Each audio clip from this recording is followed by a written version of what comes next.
ഈ ജെൻസി എന്നുള്ള ആ ഒരു പദം അത് ഒരു തലമുറ വിഭജനമാണോ അതോ അതിനകത്തൊരു രാഷ്ട്രീയമുണ്ടോ? സംഭവത്തിലുള്ള ജെൻസി എന്നുള്ള സെൻസിബിലിറ്റി എല്ലാ കാലത്തും നിങ്ങൾക്കുണ്ടായിരുന്നു. അതുകൊണ്ടല്ലേ നിങ്ങൾ ഈ ബുദ്ധിജീവി സാഹിത്യകാരനായിപ്പോയത്.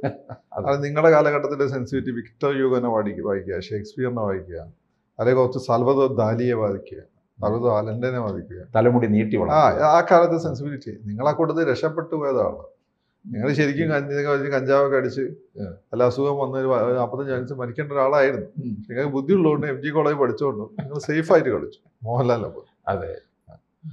അതുകൊണ്ട് നിങ്ങൾ എൻ്റെ തലമുറ എന്ന് വെച്ചാൽ കുറച്ചും കൂടി ഒരു പ്രാക്ടിക്കൽ ജനറേഷനായിരുന്നു. ഞങ്ങൾ ഇപ്പോൾ ഉദാഹരണമായിട്ട് ജോലി വേണം ആ രീതിയിൽ ഞങ്ങൾ ഏറ്റവും കൂടുതൽ കേട്ട ഒരു കുറ്റം വളരെ പ്രാക്ടിക്കലാണ്.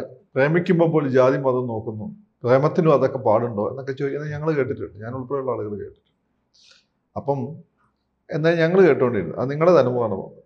ഞങ്ങളിപ്പോൾ ഞങ്ങളുടെ തലമുറ ഞങ്ങളാണല്ലോ ഈ ജെൻസിയുടെ തൊട്ടടുത്ത തലമുറ. ഇപ്പം ഞങ്ങൾ അവരെ കൊണ്ട് അവരൊരു എയിം ഇല്ലാത്ത ആളുകളാണ്, ലക്ഷ്യബോധം ഇല്ലാത്ത ആളുകളാണ്. നമ്മൾ നോക്കുമ്പം ഓരോരോ തലമുറയുടെയും സെൻസിബിലിറ്റിയെ തീരുമാനിക്കുന്നത് ആ സമയത്ത് സാമൂഹ്യ അന്തരീക്ഷം. ആ സാമൂഹ്യ അന്തരീക്ഷത്തിൽ ഏറ്റവും കൂടുതൽ മാറ്റം വരുന്ന അവൈലബിൾ ആയിട്ടുള്ള ടെക്നോളജിയാണ്. ടെക്നോളജിയാണ് മെയിൻ ടൂൾ. നിങ്ങളുടെ കാലഘട്ടത്തെ ടെക്നോളജി പുസ്തക അച്ചടി സാധനങ്ങളായിരുന്നു. ഞങ്ങളുടെ കാലഘട്ടത്തിൽ എത്തുമ്പോൾ ടെലിഫോണും മൊബൈൽ ഫോണുമായി, SMS. ആ സമയത്താണ് നമ്മളെ പയ്യന്മാർക്കൊക്കെ അറിയാം. രാഗിണി MMS എന്നൊരു പടമൊക്കെ ഉണ്ടായിരുന്നു. നിങ്ങൾക്ക് അറിയില്ല, പാട്ടൊക്കെ ഭയങ്കര ഫേമസ് ആണ്. പിന്നെ അന്ന് MMS വന്ന സമയത്ത് പിന്നെ അത് ഇപ്പോഴത്തെ ഈ തലമുറയെ സംബന്ധിച്ചിടത്തോളം അവരെ സംബന്ധിച്ച് റിയൽ ടൈമിൽ അവർ വേൾഡുമായിട്ട് കമ്മ്യൂണിക്കേറ്റ് ചെയ്തുകൊണ്ടിരിക്കുകയാണ്. അപ്പോൾ അവരുടെ സെൻസിബിലിറ്റി അത് ഇന്ത്യൻ സെൻസിബിലിറ്റി അല്ല, ഇറ്റ്സ് എ ഗ്ലോബൽ സെൻസിബിലിറ്റി. അവർ ഉറങ്ങുന്നത് പകലാണ്, അമേരിക്കൻ ടൈമിലാണ്. അവർ ചിന്തിക്കുന്നതും വർക്ക് ചെയ്യുന്നതെല്ലാം രാത്രിയിലാണ്, അമേരിക്കൻ ടൈമിലാണ്. കാരണം അവർ ഇൻ്റഗ്രേറ്റഡ് ആണ്. അവരുടെ മത്സരം ഗ്ലോബലിയാണ്. തൊപ്പി ഗെയിം കളിക്കുന്നത് ഇന്ത്യക്കാരനായിട്ടല്ല, ലാറ്റിൻ അമേരിക്കയിലുള്ളവനോ അല്ല പിന്നെ ബർക്കിനോ ഫാസോയിലുള്ളവനോ അല്ലെങ്കിൽ അമേരിക്കയിലുള്ളവനോ കാനഡയിലുള്ളവനോ ആയിട്ടാണ്. അപ്പോൾ ഈ ലോകത്ത് ഇപ്പോൾ ഡോമിനേറ്റ് ചെയ്യുന്നതും ആ വെസ്റ്റേൺ സെൻസിബിലിറ്റിയാണ്. അപ്പോൾ ആ വെസ്റ്റേൺ സെൻസിബിലിറ്റി ആയിട്ട് ഈ പുതിയ പിള്ളേർ ഭയങ്കരമായിട്ട് അങ്ങോട്ട് അറ്റാച്ച്ഡായി. നിങ്ങളെക്കാട്ടും ആ സെൻസിബിലിറ്റിയിൽ അറ്റാച്ച്ഡാണ് എൻ്റെ ജനറേഷൻ. എൻ്റെ ജനറേഷനെക്കാട്ടും അറ്റാച്ച്ഡാണ് ഈ പുതിയ പിള്ളേർ. അവരത് റിയൽ ടൈമിൽ തന്നെ അറ്റാച്ച്ഡ്. എൻ്റെയൊക്കെ ജനറേഷൻ വരുമ്പോൾ ഒരു വർഷത്തെ 2 വർഷത്തെ ഗ്യാപ്പെങ്കിലും ഉണ്ടാവുകയും. കാരണം 1G ഫോൺ വന്നു, പിന്നെ 1.5G വന്നു, പിന്നെ 2G വന്നു, 3G വന്നു. മനസ്സിലായില്ലേ? പക്ഷേ നിങ്ങളുടെ ജനറേഷൻ അതിലേക്കായിരുന്നു. പുസ്തകം എന്നുള്ള സാധനം ഏതാണ്ട് 400-500 വർഷം ഈ ലോകത്തിൻ്റെ സെൻസിബിലിറ്റി നിന്നതാണ്. ഏതാണ്ട് പുസ്തകം ഇപ്പോഴും ഉണ്ടല്ലോ. പുസ്തകം ആര് വായിക്കുന്നത്? വീഡിയോ വായിച്ച് വളരെ അപൂർവമായിട്ട് ചില ആളുകൾ വായിക്കും. നിങ്ങളെപ്പോലുള്ള ആളുകൾ വായിക്കുന്നത് ആര് വായിക്കുന്നത്? പുസ്തകം എടുത്ത് നമ്മൾ ഷെൽഫൊക്കെ ഉണ്ടാക്കും. പിന്നെ വല്ല റെഫറൻസ് ഉണ്ടെങ്കിൽ എടുത്ത് നോക്കും. നമുക്ക് നെറ്റിൽ അടിച്ചു കൊടുത്താൽ ഇപ്പോൾ കോട്ട് അന്നപ്പം കിട്ടും. എന്താണ് അത്രയേ ഉള്ളൂ ഇതിൻ്റെ കാര്യം. ഇപ്പോൾ ഷെല്ലിയുടെ ഒരു കവിത ഗേൾഫ്രണ്ടിന് അയച്ചു കൊടുക്കണം. അപ്പോൾ ഷെല്ലി മോസ്റ്റ് അട്രാക്റ്റീവ് എന്നൊക്കെ ലൈൻസ് എന്നൊക്കെ പറഞ്ഞ് അടിച്ചു കൊടുത്താൽ, ഇൻറ്റിമേറ്റ് റിലേഷൻ പറഞ്ഞ് അടിച്ചു കൊടുത്താൽ വരും. നമ്മളത് ഷെയർ ചെയ്യും. നിങ്ങളെ ഇച്ചിരി സാധനം ഞാൻ പഠിപ്പിച്ചത്, ഈ പുതിയ പിള്ളേർ എന്നെ പഠിപ്പിച്ചാണ്. അപ്പോൾ ഒരു ഫിക്ഷൻ നമുക്ക് മുഴുവനായിട്ടിരുന്ന് വായിക്കണമെങ്കിൽ ഒരുപക്ഷെ സാധനത്തിനകത്ത് വായിക്കാം. നിങ്ങൾ എന്തിനാണ് ഈ ഷേക്സ്പിയർ ഒക്കെ മൊത്തം വായിക്കാൻ ഭയങ്കര ബോറാണ്, പലതും റെപ്പിറ്റേഷനാണ്. നമ്മുടെ കാലത്ത് തന്നെ ഷേക്സ്പിയറിൻ്റെ എല്ലാം കൂടി ചെറിയ ചെറിയ ബുക്കുകളായി കിട്ടിയത്, എല്ലാം കൂടി 100 പേജിൽ മൊത്തം ഷേക്സ്പിയർ വായിക്കുക, അത് മതിയെന്ന്. പിന്നെ മറ്റേതൊക്കെ ഇതിൻ്റെ ഒരു ഫ്ലെയറൊക്കെ മനസ്സിലാക്കണേ, ഭാഷയുടെ ലാംഗ്വേജൊക്കെ മനസ്സിലാക്കണേ, അത് ഇംഗ്ലീഷ് വിജേഷണന്മാർ പോലെ നമുക്കിത് കമ്മ്യൂണിക്കേറ്റ് ചെയ്യാൻ പോലെ. ഷേക്സ്പിയറിൻ്റെ പല സാധനവും റെപ്പിറ്റേഷൻ ഉണ്ട്, അതിനറിയാം. അപ്പോൾ അതാണ് അതിൻ്റെ ഒരു കാര്യം. അപ്പോൾ അതാണ് ഈ ഒരു ടെക്നോളജിയാണ് ഈ മാറ്റം കൊണ്ടുവന്നത്. ഇനി അതൊരു പുതിയ പൊളിറ്റിക്സ് ആണോ എന്ന് വെച്ചാൽ സ്വാഭാവികമായിട്ടും ഇവരുടെ കാലഘട്ടത്തെ പൊളിറ്റിക്സ് ഡിഫറൻ്റ് ആണ്. നിങ്ങളുടെ കാലത്തെ പൊളിറ്റിക്സ് ഡിഫറൻ്റ് ആണ്, എൻ്റെ കാലത്തെ പൊളിറ്റിക്സ് ഡിഫറൻ്റ് ആണ്. നിങ്ങളുടെ കാലഘട്ടത്തിൽ അഴിമതിയൊക്കെ ഒരു തെറ്റായിരുന്നു. നമ്മുടെ കാലഘട്ടത്തിൽ അഴിമതിയൊക്കെ ആവാം. ഇപ്പം അഴിമതി ഒരു അലങ്കാരമാണ്. മനസ്സിലായോ? നിങ്ങളടുത്ത് അഴിമതി നടത്തിയില്ലേ, നല്ല സംഭവമായിരുന്നു. പക്ഷെ നമ്മുടെ അടുത്ത് അഴിമതിയൊക്കെ നടത്തി ഒരു 800 മാരുതിയൊക്കെ മേടിച്ചാൽ അത് ഓക്കെ ആയിരുന്നു. ഇപ്പം അല്ല അഴിമതി നടത്തി പ്രൈവറ്റ് ജെറ്റ് മേടിക്കണം, അങ്ങനെയാണ് മിടുക്കൻ. പക്ഷെ അതിനോട് സോപ്പ് അടിക്കാൻ കൂടി പിണറായിക്ക് പറ്റിയ അവതാരം എന്ന് വെച്ചാൽ ഒരു സോപ്പ് അടിക്കാൻ അറിയില്ല. ഈ സോപ്പും കൂടി അടിച്ച പിണറായി പെർഫെക്റ്റ് ആണ്. മനസ്സിലായില്ലേ? കേരള സൊസൈറ്റിയിൽ.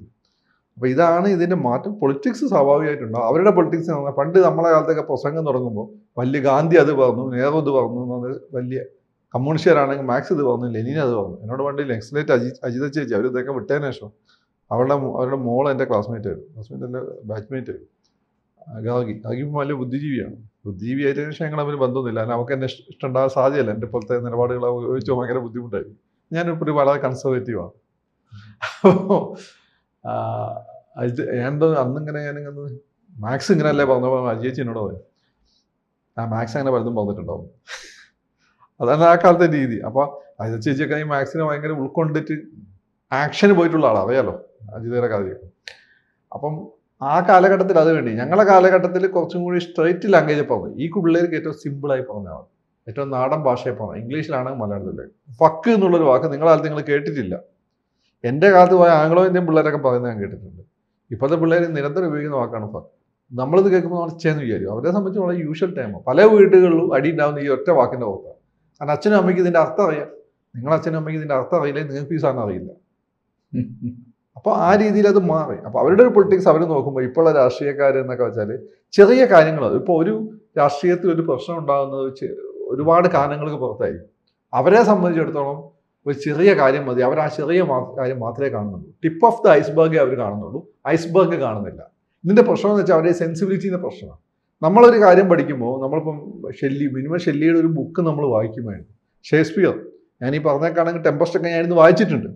ഇവരൊക്കെ അതില്ല, ഓൺലി ഇത് മാത്രമേ ഉള്ളൂ. അപ്പോൾ ഒരു വിഷയം ഉണ്ടാവുന്നത് എങ്ങനെയാണ്? ഇപ്പോൾ ഒരു ഹോസ്പിറ്റലിൽ ഒരു വിഷയം ഉണ്ടായി, ഇപ്പോൾ ഇടയ്ക്ക് ഒരു ഹോസ്പിറ്റലിനെ കെട്ടിടിഞ്ഞു കൊണ്ടില്ലേ. ഞാനൊക്കെ ആ വിഷയം കണ്ടത് മൊത്തം സിസ്റ്റത്തിൻ്റെ ഫെയിലർ എന്ന രീതിയിലാണ്. അതിപ്പോഴും കണ്ടിന്യൂ ചെയ്യുന്നുണ്ട്.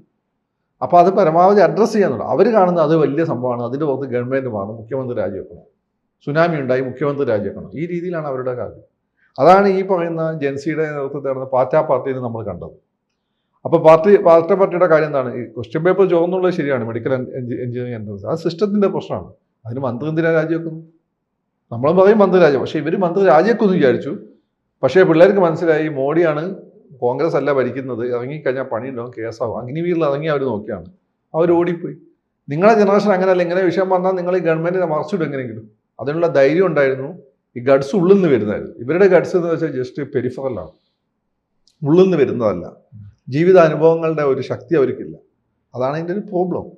അതുകൊണ്ട് പ്രോബ്ലം കിടക്കുന്ന വെച്ചാൽ അവരെ എളുപ്പം നിങ്ങൾക്ക് കത്തിക്കാൻ പറ്റും, ദേശവിരുദ്ധ ശക്തികളൊക്കെ. അങ്ങനെ കത്തിച്ച് കഴിഞ്ഞ് പോലീസ് അടിച്ച് ജയിലായി കഴിഞ്ഞപ്പോഴാണ് ഇവർമാർക്ക് ആഴത്തിലുള്ള ധാരണകളും ഒക്കെ വരിക. അങ്ങനെ എളുപ്പം തെറ്റിദ്ധരിക്കാൻ ധരിപ്പിക്കാൻ പറ്റിയ ജനറേഷനാണ്. അപ്പോൾ ഗ്ലോബലി ഇവർ ഇൻ്റഗ്രേറ്റഡ് ആകുമ്പോൾ പലപ്പോഴും പ്രശ്നം അന്താരാഷ്ട്ര ഈ സ്പൈ ഏജൻസികളെല്ലാം തന്നെ കണ്ണികളായി ഇവർ മാറാൻ, അവരറിയാതെ വീണു പോകാൻ സാധ്യതയുണ്ട്. പിന്നെ വേറൊരു പ്രധാനപ്പെട്ട കാര്യം കണ്ടത്, ഡ്രഗ്സിനോട് ഇവരുള്ള അപ്രോച്ച് വളരെ, നമുക്കൊക്കെ നിങ്ങളുടെ കാലത്ത് മദ്യപാനം ഭയങ്കര തെറ്റായിരുന്നു. എൻ്റെ കാലത്ത് മദ്യപാനം തെറ്റാണ്, പക്ഷേ ഏറ്റവും വലിയ മാരകമായിട്ടുള്ളത് ഈ കഞ്ചാവാണ്. ഇപ്പം കഞ്ചാവ് ഔട്ട്ഡേറ്റഡ്. ഇപ്പം MDMA ഒക്കെ വളരെ യൂസ് ആണ്. ഇപ്പം അടുത്ത കാലത്തുണ്ട്, ഇപ്പോൾ സലീം കുമാറിൻ്റെ മകൻ ചന്തുവിൻ്റെ ഒക്കെ സിനിമകൾ കണ്ട് അതിൽ ഈ MDMA ഇത്തരം സാധനങ്ങളൊക്കെ വളരെ നോർമലാണ്, മനസ്സിലായേ? അപ്പം ആ രീതിയിൽ ഒരു മാറ്റം വന്നിട്ടുണ്ട്. പിന്നെ ഇന്നൊരു ഇപ്പോൾ സിനിമേൻ്റെ സ്ഥിതി പഴയ നാടകത്തിൻ്റെ സ്ഥിതി പോലെയാണ്. ഇപ്പം എൻ്റെ കാലത്ത് നാടകമൊന്നും ഞാൻ കാണാൻ പോയില്ലായിരുന്നു. അതുപോലെ പിള്ളേർ ഇപ്പോൾ സിനിമ കാണാൻ പോകുന്നില്ല, അവർക്ക് ചെറിയ ചെറിയ റീൽസ് മതി. പക്ഷെ അതേ തന്നെ അവർ തുള്ളാൻ ഉപയോഗിക്കുന്ന പാട്ടുകൾ മോഹൻലാലിൻ്റെ MG സുകുമാരൻ നമ്മളെ കാലത്തെ പാട്ടുകളാണ്. അതിൻ്റെ അർത്ഥം എന്ന് വെച്ചാൽ കാമ്പ് കുറവാണ്. അവരുടെ കാലത്തെ പാട്ടുകൾ വെച്ചാൽ അവർ തുള്ളുന്ന ഞാൻ ഇതുവരെ കണ്ടിട്ടില്ല. MG സുകുമാരൻ്റെ രാജീവ് കലാ സിനിമകളുടെ പാട്ടുകളാണ്. അപ്പോൾ ഒരു സീരിയസ് പഠനത്തിലേക്ക് ഇവർ പോകുന്നില്ല. അതൊരു അപകടമാണ്. കാരണം എപ്പോഴും അവരെ നമുക്ക് തെറ്റിദ്ധരിപ്പിക്കാൻ പറ്റും. നമ്മുടെ ജനറേഷൻ തന്നെ നമ്മൾ കൗണ്ടർ ക്വസ്റ്റ്യൻ ചോദിക്കുക, ഇവർ കൗണ്ടർ ക്വസ്റ്റ്യൻ ചോദിക്കുന്നത് കുറച്ച് പിന്നോട്ടാണ്. ഇനി ചോദിക്കുകയാണെങ്കിൽ ഇവർ ആരെയും മുഖത്തൊരു വിനയം ഇല്ലാതെ ചോദിച്ചു കളയുകയും ചെയ്യും. ഇതാണ് വേറൊരു പ്രശ്നം. അതുകൊണ്ട് ഈ ജനറേഷൻ്റെ മാറ്റത്തെ സെൻസിബിലിറ്റി ഒന്നും ഞാൻ എതിരൊന്നുമല്ല, അത് ഈ കാലഘട്ടത്തിനെ മാറ്റാം. പക്ഷെ അവർ കുറച്ചും കൂടി മനുഷ്യൻ ബേസിക്കലി ഇൻഡെപ്തായിട്ട് കാര്യങ്ങൾ മനസ്സിലാക്കണം. ഇല്ലെങ്കിൽ അവനെ പറ്റിക്കാൻ എളുപ്പമാണ്. പറ്റിക്കപ്പെട്ടാൽ നമ്മളെ തന്നെ നിലനിൽപ്പിനാണ് അപകടത്തിലാകും. അതുകൂടി ഒന്ന് ശ്രദ്ധിച്ചാൽ മതി. ഈ പിള്ളേർ മൊത്തം അഴുക്കാണ് എന്ന് പറഞ്ഞതിൽ ഈ അന്ത്യമുള്ള ജനറേഷൻ പറയുമ്പോൾ അഴുക്കാന്ന് പറയുന്നത് എനിക്ക് താല്പര്യമില്ല. അങ്ങനെ അല്ലാണ്. അത് ഓരോ ജനറേഷൻ കഴിയുമ്പോൾ വരുന്ന മാറ്റമാണ്. അത് നമ്മൾ ഉൾക്കൊള്ളുക എന്നുള്ളത്. കൂടുതൽ വാർത്തകളും വിശേഷങ്ങളും നിങ്ങളിലേക്ക് എത്താൻ ABC മലയാളം സബ്സ്ക്രൈബ് ചെയ്യുക, ബെൽ ബട്ടണും അമർത്തുക.